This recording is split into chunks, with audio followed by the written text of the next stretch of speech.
Latest ആയിട്ടുണ്ടെങ്കിൽ Jasmine ഒരു video ഇട്ടിട്ടുണ്ടായിരുന്നു. അതിന് മെയിൻ കാരണം എന്ന് പറഞ്ഞാൽ ഇതാണ്, ആരൊക്കെയോ കമൻറ്റ് ബോക്സിൽ ചെന്നിട്ട് എന്താണ് കല്യാണം കഴിക്കുന്നില്ലയോ, വേറെ ആരെങ്കിലും ഇഷ്ടമാണോ, അങ്ങനത്തെ ഉള്ള രീതിയിലൊക്കെ ഒരുപാട് ചോദ്യങ്ങൾ ചോദിക്കുന്നുണ്ടായിരുന്നു. അതിന് മറുപടി എന്നുള്ള രീതിയിലായിരുന്നു ജാസ്മിൻ ലേറ്റസ്റ്റ് ആയിട്ടുള്ളൊരു വീഡിയോ ഇട്ടിരുന്നത്. താനുണ്ടെങ്കിൽ ഇപ്പോൾ വിവാഹത്തെ പറ്റിയൊന്നും ആലോചിച്ചിട്ടില്ല, അതോടെ തന്നെ ഉണ്ടെങ്കിൽ അങ്ങനത്തെ ഉള്ള ഒരാളെ കണ്ടെത്തിയിട്ടില്ല. പിന്നെ ഒരുപാട് പേര് പറയുന്നത് എനിക്ക് ഇങ്ങനത്തെ ഉള്ള പയ്യനെ ഇഷ്ടം, അങ്ങനെ ഇങ്ങനെയാണെന്നുള്ള രീതിയിലൊക്കെ പറയുന്നുണ്ട്. അങ്ങനെയൊന്നുമില്ല, സാധാ രീതിയിൽ ഭയങ്കര ലോയലായിട്ടുള്ള ഒരാളെ തന്നെയാണ് തനിക്ക് വേണ്ടതെന്നുള്ള രീതിയിലായിരുന്നു ജാസ്മിൻ പറഞ്ഞിട്ടുണ്ടായിരുന്നു. ഇത് കേട്ടതിന് ശേഷം ഒരുപാട് പേര് വന്നിട്ട് ഗബ്രിയുടെ കാര്യം എന്തോ നിങ്ങൾ ഒന്നിച്ചില്ല എന്നുള്ള രീതിയിലൊക്കെ ഒരുപാട് പേര് ചോദിക്കുന്നുണ്ട്.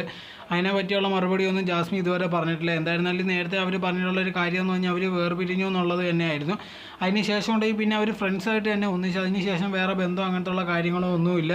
താനുണ്ടെങ്കിൽ ഇപ്പോൾ ഒരു റിലേഷൻഷിപ്പിലോ അല്ല, അങ്ങനെ ആരെങ്കിലും ഉണ്ടായിക്കഴിഞ്ഞാൽ തീർച്ചയായിട്ടും അറിയിക്കുന്നതെന്നാണ് ജാസ്മിൻ പറഞ്ഞിട്ടുണ്ടായിരുന്നത്. എന്തായിരുന്നാലും വിവാഹത്തെ പറ്റി ഇപ്പോൾ പ്ലാൻ ചെയ്യുന്നോ അങ്ങനത്തെ ഉള്ള കാര്യങ്ങളോ ഒന്നും ഇല്ലെന്നുള്ളത് വ്യക്തമായിട്ട് പറഞ്ഞിട്ടുണ്ടായിരുന്നു.